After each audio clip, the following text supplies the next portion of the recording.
it's about 4:30 in the morning. I'm heading through Leadville right now on my way up to try to climb Mount Massive this morning. So I'm going down Half Moon Creek Road right now. It's probably about 4:45 in the morning, and you can see the moon. Mount Elbert is straight ahead. So I'm continuing up the Half Moon Creek Road about 4:50 in the morning. You can see it's become dirt. It's a pretty good dirt road though as they go.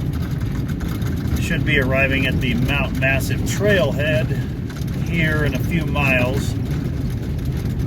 It's good to get an early start this morning. It's Wednesday, June 15th, 2022. So I'll have the benefit of early light today.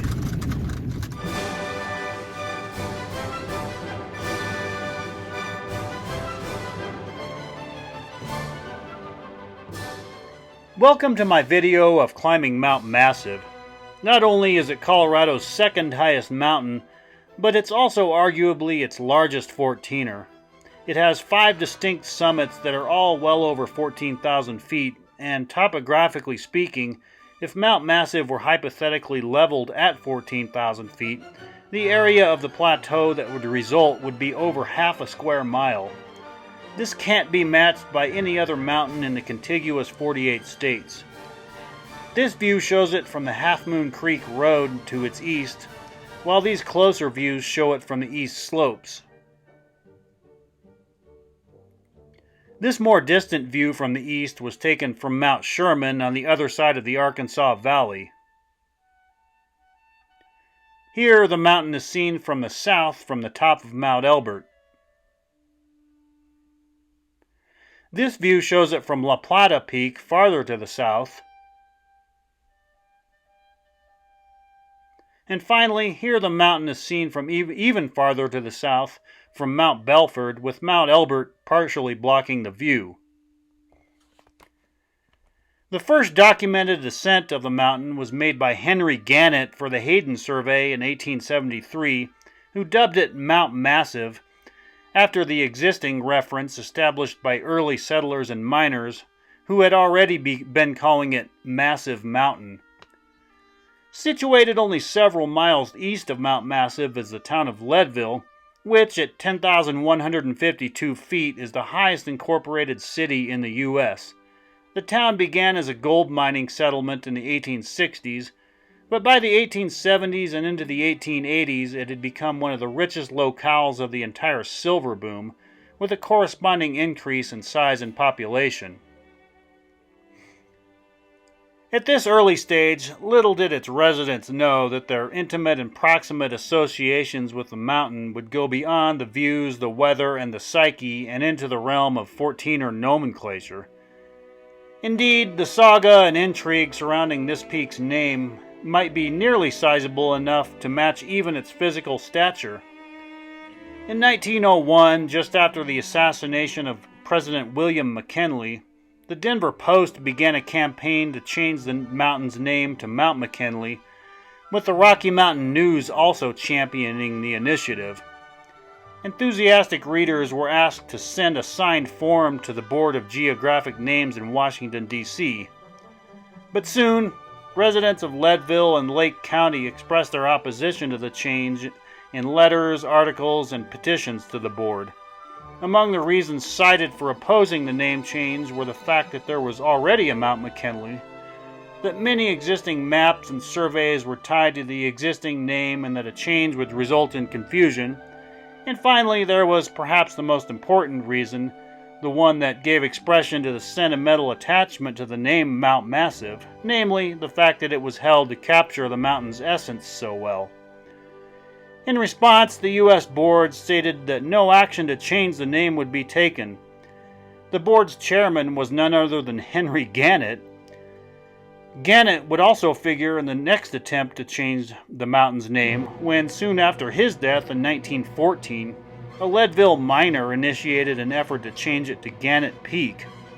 While the naming of high peaks after their initial discoverers and explorers was by no means unprecedented, this case was peculiar in that it represented an effort to change the name given to a peak by that very person. This time the battle encompassed an even wider array of individuals, publications, organizations, and agencies, went on for much longer, and actually initially resulted in a preliminary decision by the U.S. board to go through with the change. Ultimately, however, local and now statewide sentiment again prevailed, culminating in a resolution adopted by the Colorado House of Representatives in opposition to the change, and a statement by the U.S. board rescinding its initial ruling. At the end of this video, I'll show a poem written by one Leadville local of the time expressing his own thoughts on the issue. But that wasn't even the end of the story, though. In 1965, a state senator from Denver started yet another campaign to rename the mountain, this time after the recently deceased Sir Winston Churchill. This campaign, however, gained little traction, merely reanimating long solidified sentiment and established means of expression on the issue. So Mount Massive has endured no less than 3 different attempts to change its name. So wow, I guess authenticity can be an uphill battle. Speaking of uphill battles, the standard east slopes route, shown here, begins at the Mount Massive trailhead, which can be reached via these directions. This route is fairly long, but has mid-range elevation gain and involves some Class 2 terrain at the top. The southwest slopes route, shown here in yellow, is a fairly popular alternative route up the mountain and can be reached starting at the North Half Moon Creek trailhead, which is another 2 to 3 miles west on the Half Moon Creek Road from the Mount Massive trailhead. This stretch of the road is rough, though, so regular cars should probably park at the Mount Massive trailhead. The southwest slopes route involves a little less elevation gain and about half the distance, but is consequently a lot steeper. This was my second time climbing this mountain. The first time was with my dad in the early 90s. Back then, as on this occasion, I used the standard east slopes route. Anyway, enjoy the footage, and please don't try to change the name of this mountain.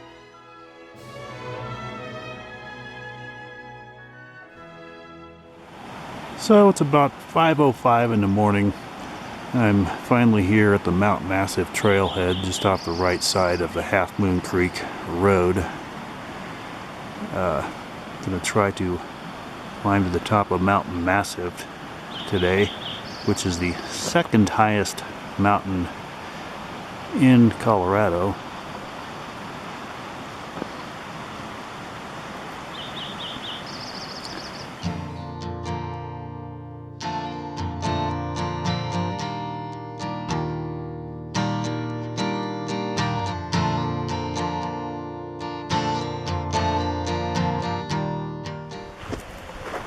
Started here up this path, and the summit of Mount Massive is actually about 7 miles one way from here, and it's to the northwest of this point. However, in order to get there, roughly the first half of this trip is in an overall north direction, and the second part is in an overall westward direction. However, the very first stretch of trail for the day is going to take me just under a mile, I believe, in a northeast direction.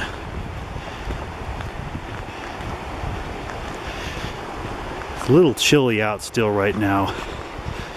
Probably not too far above freezing. So after a relatively flat stretch at the very beginning, the path has now picked up into a pretty gentle but steady incline through these woods.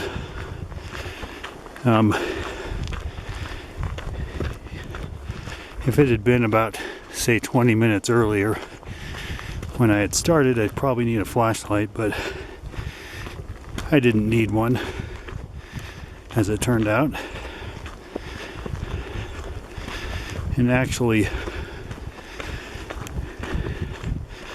about the first half of this, distance-wise, I'll be on the Colorado Trail, and about 3.5 miles in, the Mount Massive Trail will branch off from there. You're looking roughly towards the south, up towards Mount Elbert there, and now this path is entered along a stretch of aspen through here after some pine trees back there. Still kind of dark. I'm gonna have to remember to get some clips of this later on the way back down.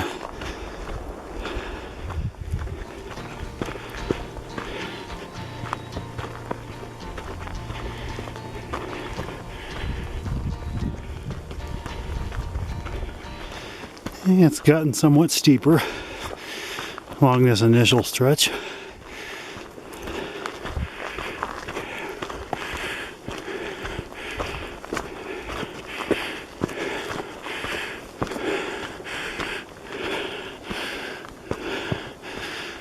Switching back,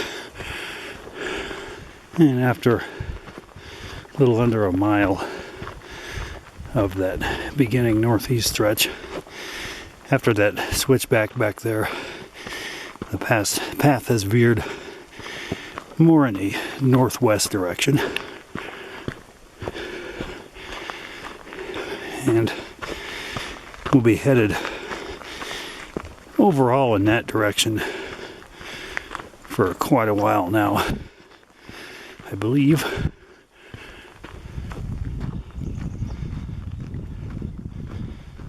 Yeah, it's still heading roughly northwest, probably here at about 10:4, 10:5 or so, on a kind of gentler grade of the path through this forest.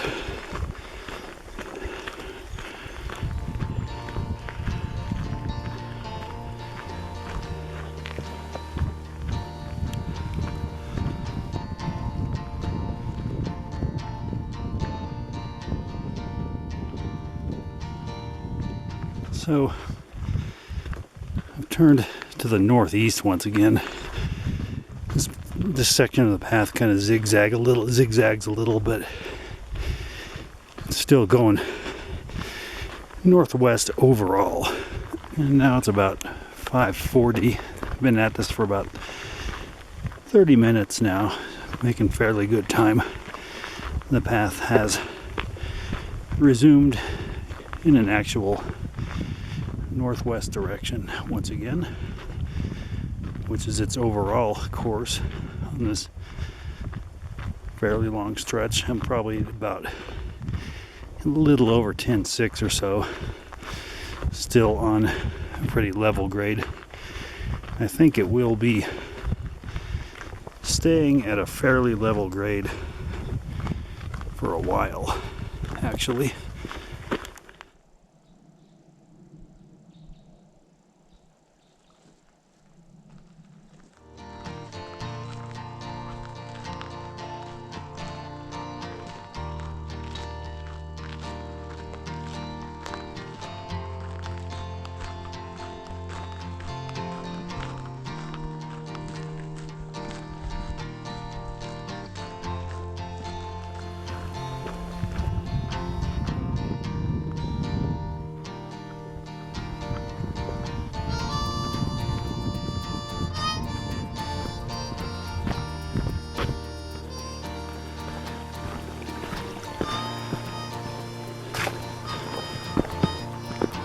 And still fairly gentle grade here, actually descending just a little bit. So I'm now heading more in a strictly north direction at the moment, and probably close to about 10.8 or so. Almost 2.5 miles in, and right now I'm gonna cross South Willow Creek here. Looks like you got a nice series of boulders to step across this.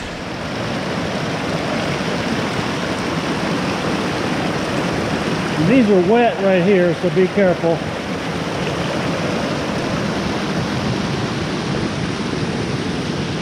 Not too bad though. And after dipping down in elevation a little bit before the South Willow Creek crossing, after it we are gradually gaining back some of that elevation on this stretch, going north still right now.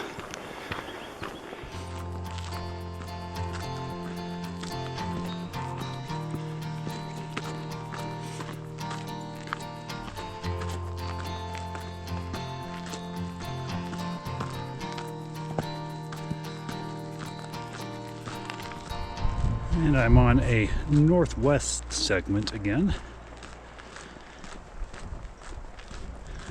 And things have leveled out again.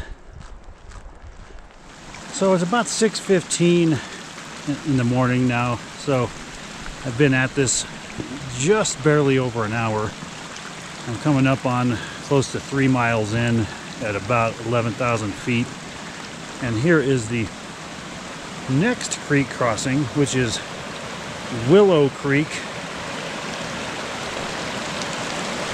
Looks like pretty similar to South Willow Creek back there. It's got some nicely placed boulders to step across.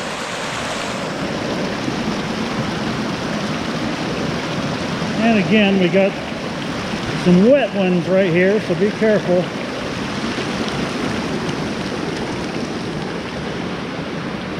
Not too bad. And then right after the Willow Creek crossing there, we get to this sign. The main massive trail to the right, Colorado Trail. Also to the right as well as to the left. But the two coincide here for a little bit longer.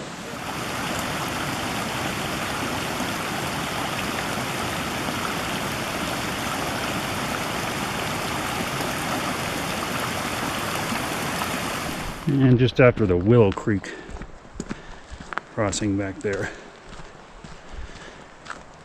the path goes on a bit of a northeast stretch.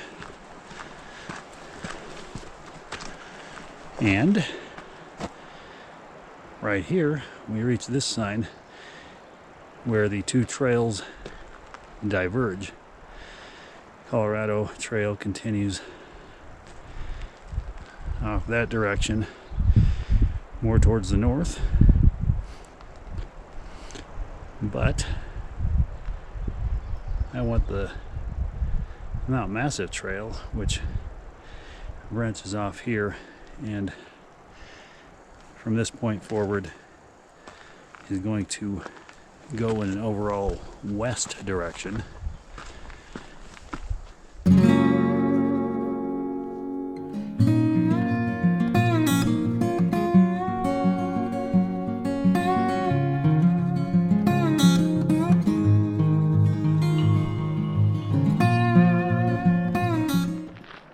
And I'm here at maybe 11:03 or so.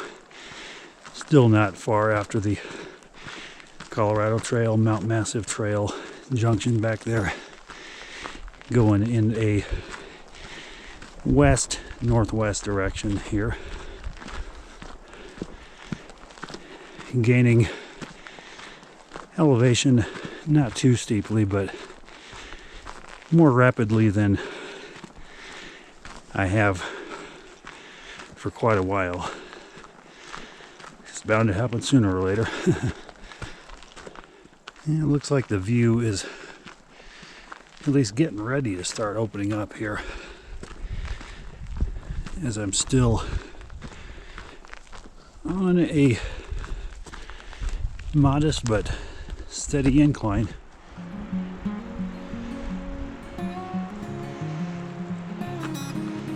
Now, elevation gain has gotten a little more intense up here, close to 11.5 maybe.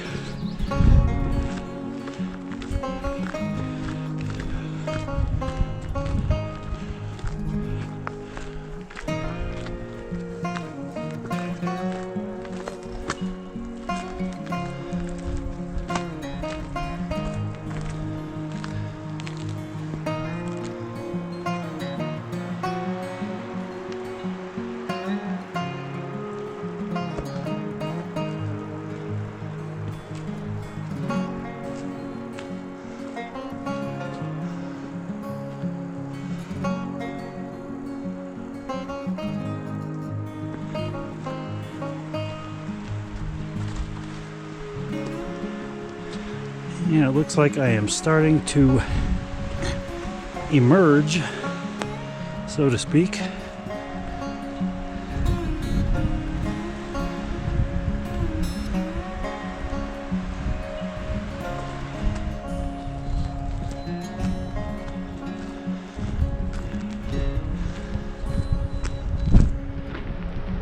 And here's the biggest meadowy area yet, as I'm here at about 11.6, I would say.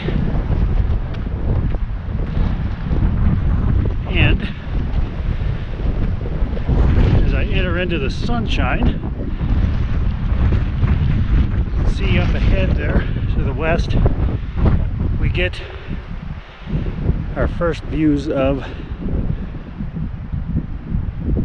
Mount Massive and its various numerous sub-peaks, which is the destination for the day.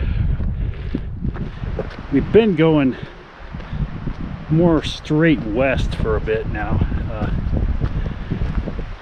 I think up here we're going to veer more to a northwest direction again, west-northwest. As you can see, I'm going through some of these willow bushes at this point.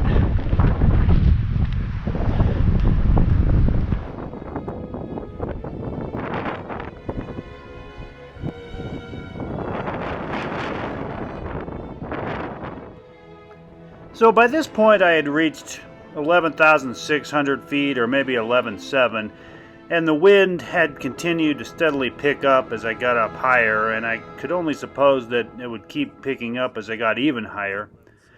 Here I'm looking south towards Mount Elbert.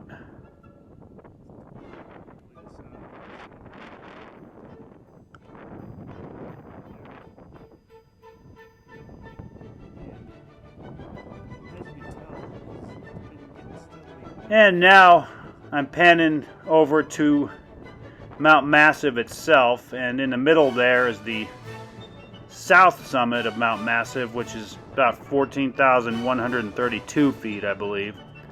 And then to its right is the main Mount Massive summit at 14,421 feet.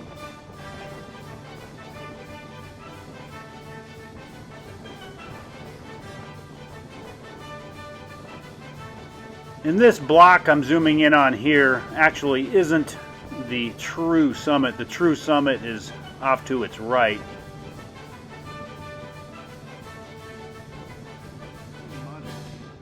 And the elevation gain at this point had been fairly modest, and right after this point is where it gets fairly real. The next stage is you climb up this hill in the foreground. The top of that is 12,466 feet, I believe. You don't have to go to the actual top of it, but close. You pass by it to the right of it as you zigzag up the right side of the hill. You can see the terrain here. that the trail zigzags up.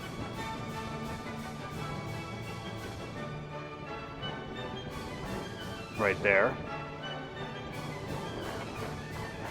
And then after that, beyond that, you continue to ascend up the vast east slopes of Mount Massive until you reach that saddle there between the south summit and the main summit at about 13.9.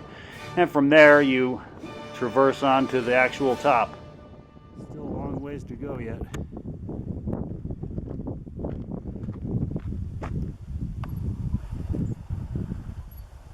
There's Mount of the Holy Cross, kind of off to the north there.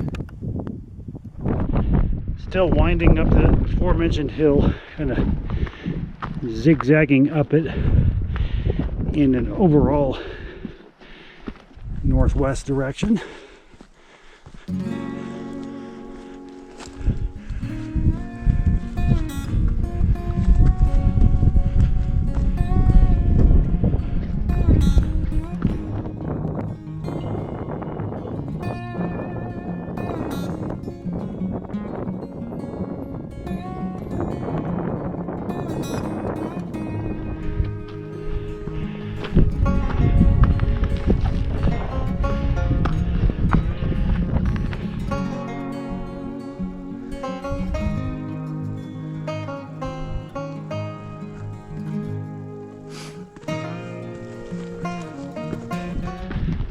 Now, definitely the steepest part of the day so far has been going up this hill.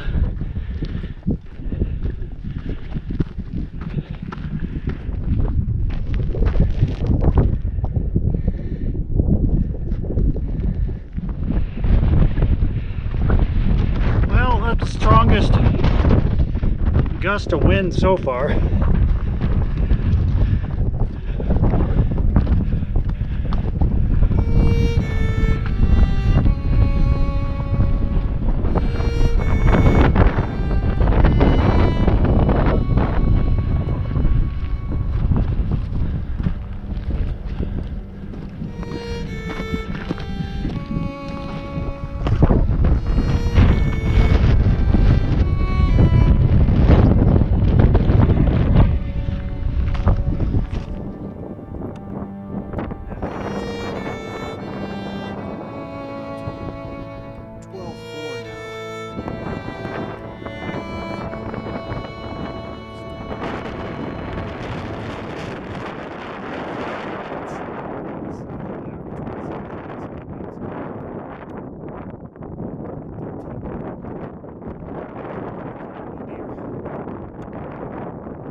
So I'm up here now about 12:05, 12:06.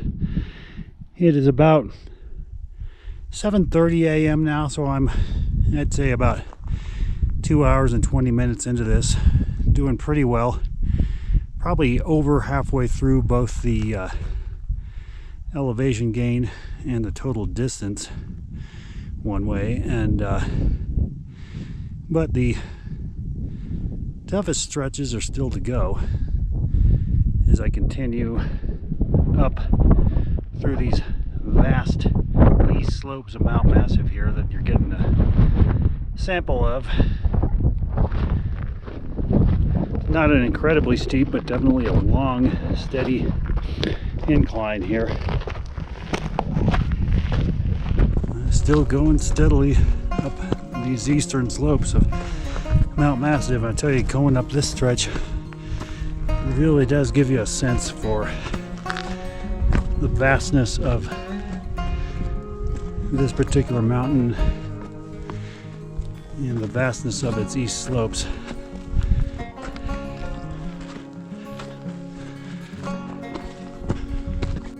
And looking down at the valley there, and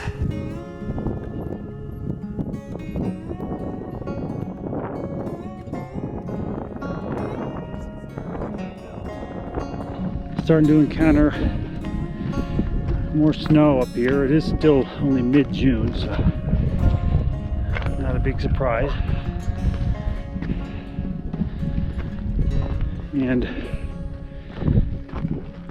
Wind's been blowing fairly steady. It's not too bad yet, although I'm expecting it to pick up even more as I close in on 13,000 here, and then eventually on to 14,000 and above.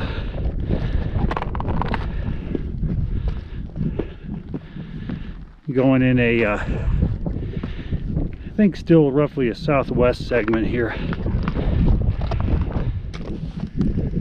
There's some ice up here.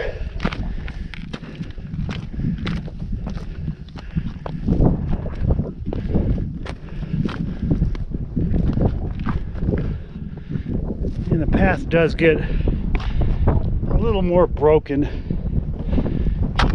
up here, but still pretty discernible.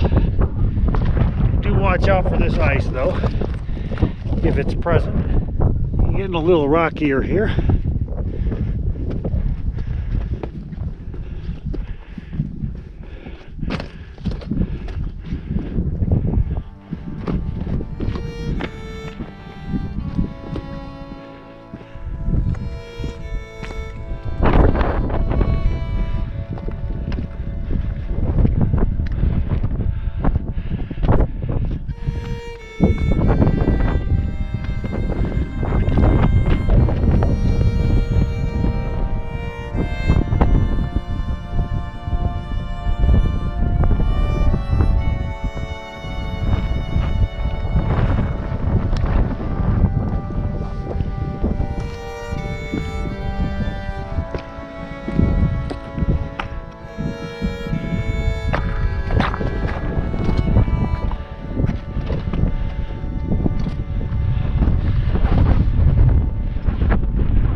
Getting fairly close to the saddle. Got a little ways yet to go to that.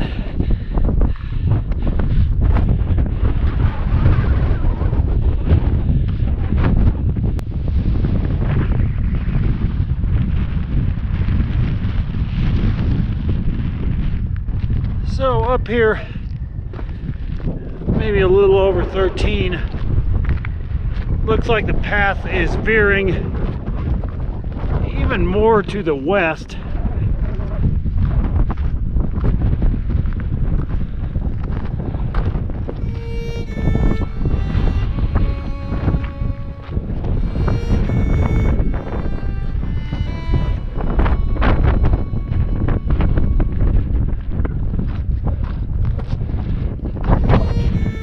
Yeah, this part is getting pretty damn grueling up here.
So the 13,900 foot saddle between South Massive and Mount Massive turned out to be the windiest point of the whole day. But at the time I didn't know that and had to figure it would be even worse up higher. So I put on a warmer hat and gloves. Now the elevation of this saddle is close to the summit elevation of many of the 14ers, but on this mountain there was still over 500 more vertical feet to go. This is an initial look at the final stretch, which from this point you can't see all of it, but right here I'm starting up the ridge. Given the noise, I didn't even try to narrate in real time. I did have to deal with some of the snow that still remained, but Anyway, I'll try to explain as I go.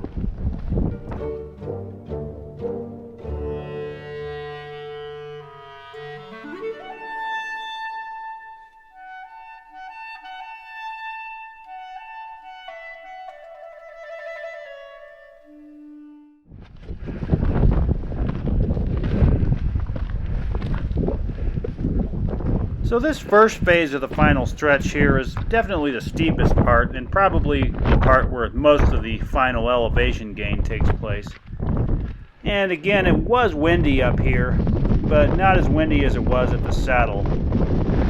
And for the most part, the path goes along the right side, although not exclusively.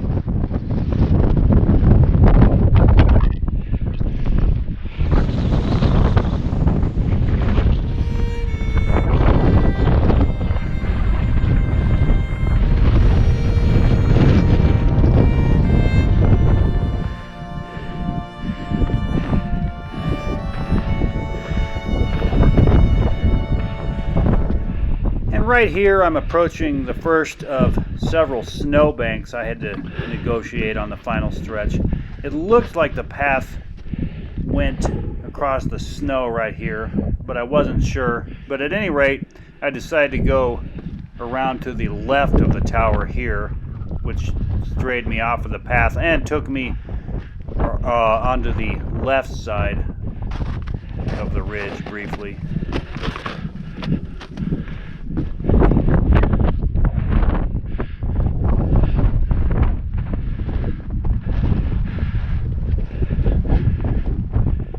Once I got around that rock tower, I made my way back up to the ridge crest, where I couldn't quite see where the path was yet again, so I just continued up.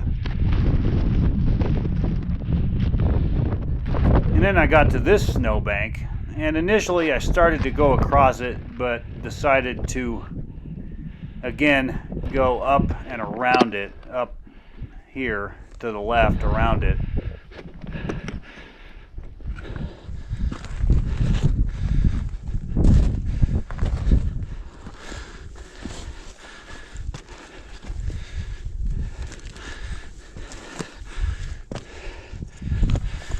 So as I'm coming up around the left of that second snowbank, I turn back and see what looks like the path right here. So I may have just missed it for a stretch, who knows. It happens, but at any rate I continue up and seem to run back into the path again, and it sort of continues now again along the right side of the ridge.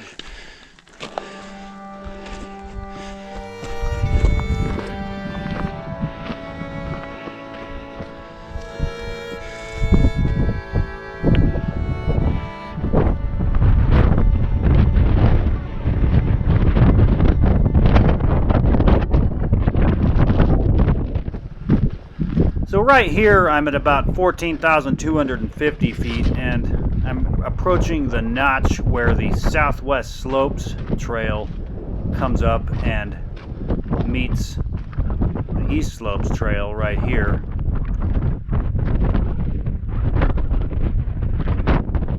And that's looking west down the Southwest Slopes route. And around here, right here, is, I believe, what remains of the sign indicating the trail junction. But at any rate, right after this point is probably the most interesting part of the climb from a climbing perspective, as you kind of go up some class 2-ish rocks here, just beyond the trail junction, along the right side of the ridge.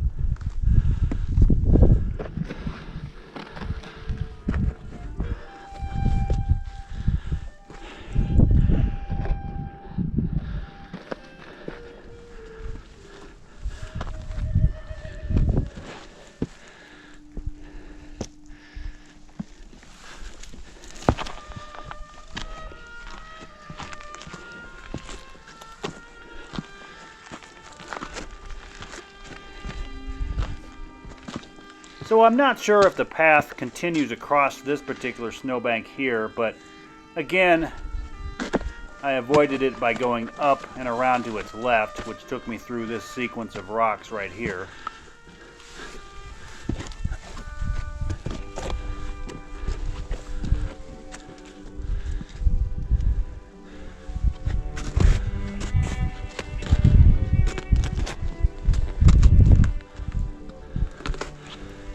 And once I got up through that sequence of rocks, I emerged back here near the ridge crest onto what looked to be a pretty discernible path.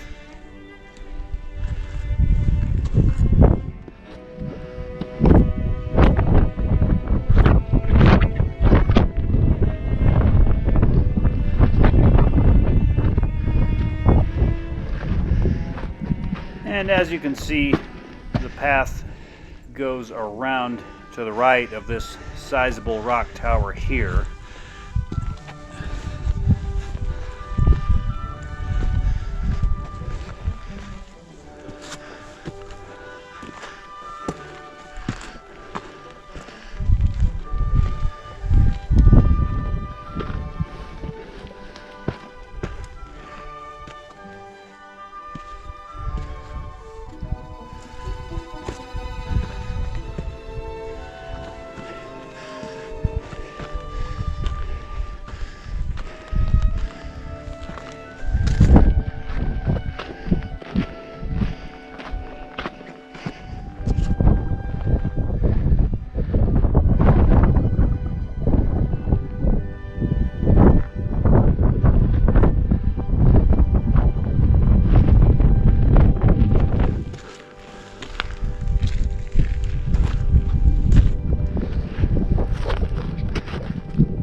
Now, after a fairly gentle grade of the path going on or near the ridge crest after that last tower, I reached this false summit right here.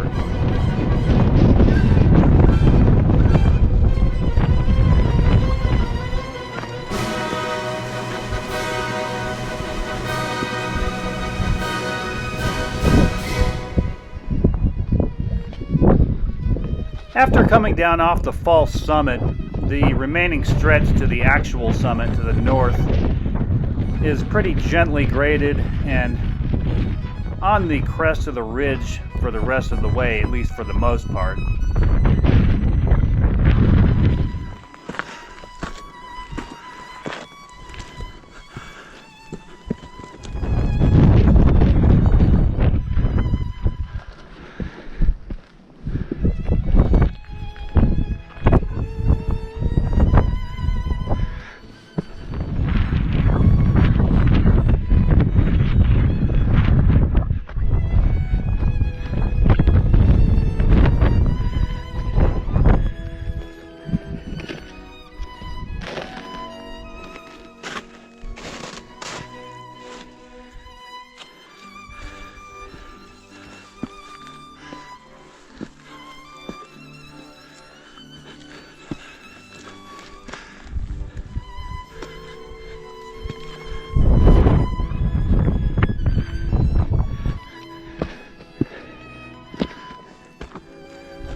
long trek down now.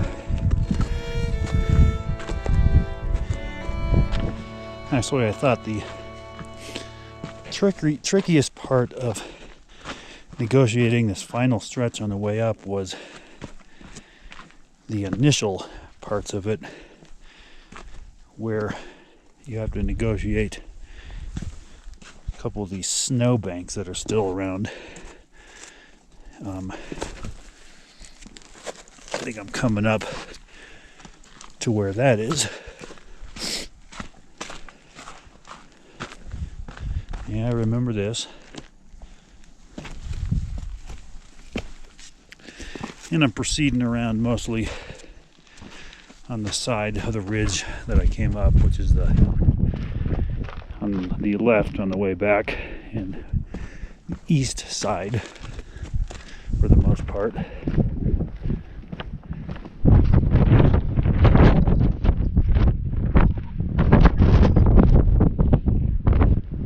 Okay, here's where it maybe gets a little bit tricky with the snow. The path continues down that way. Negotiate this bit of snow here.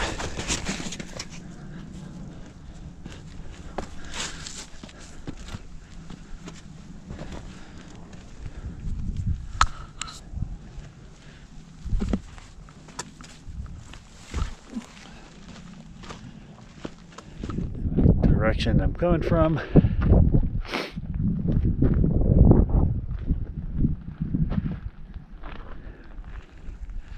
Continuing down on the left side. And there's definitely some kind of moves to be made on the final stretch.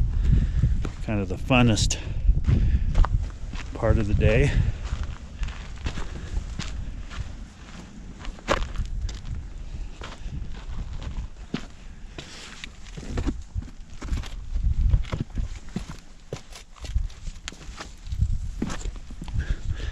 I remember this rock. There's the sign again, and the Southwest Slopes Trail Junction. Loose sand to negotiate.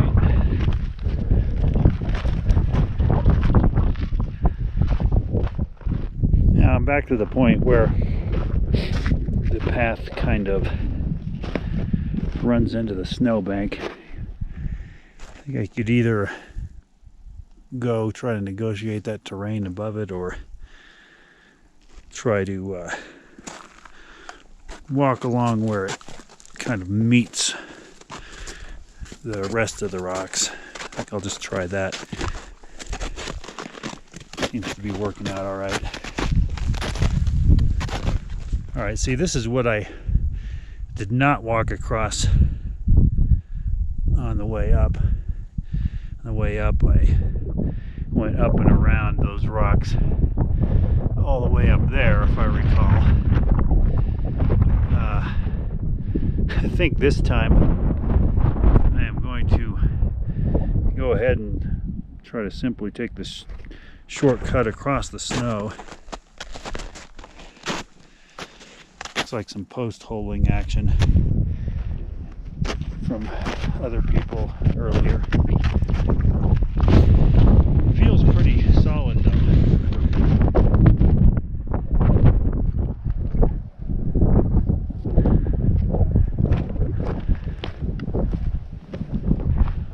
Here's the saddle again.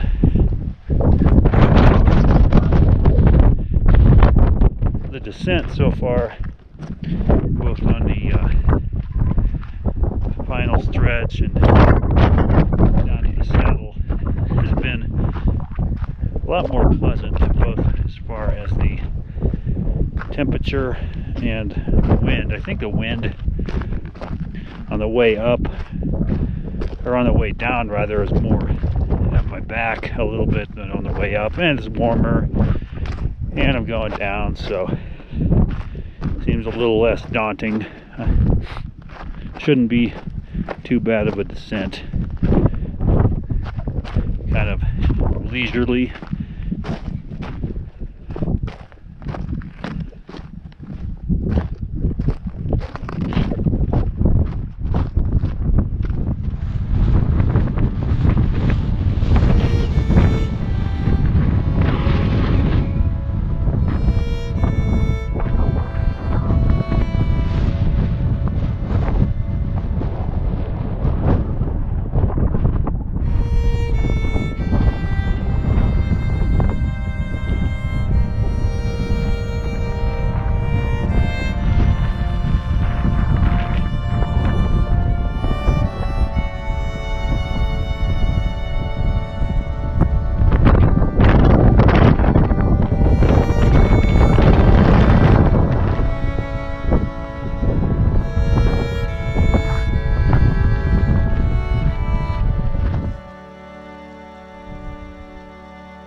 So I'm almost back to the Mount Massive trailhead. It's about 1 p.m. so it took me roughly 8 hours to start from here, make my way to the top of Mount Massive, and come all the way back down, which includes 45 minutes of basically photo ops, which were great at the top, and also the various other inherent attendant fumblings of video and picture documentation. So anyways, yeah, that's Mount Massive, Colorado's second highest mountain, as well as arguably its largest 14er. It's a pretty long haul, like I said, which is no surprise, given its size and elevation. So that was about 4,500 feet total elevation gain and 14 miles total round trip. The distance being the kind of the operative endurance factor there. Probably the critical point for me today, psychologically and physically, was the stretch leading up to the 13,900 foot saddle, as well as the arriving at the saddle itself with the blast of wind. I thought at that point, wow, what's the final stretch going to be like if the saddle's like this? But pleasantly, surprisingly, the final stretch wasn't that bad wind-wise. Maybe it was because I was climbing along the route goes along the east side, so maybe that was some protection. It wasn't that windy at the summit either, though. So I found the final stretch kind of actually rejuvenating, and as well as it had some interesting little climbing challenges. And I got rejuvenated at the top too, once I had some water, lunch, and some electrolytes. And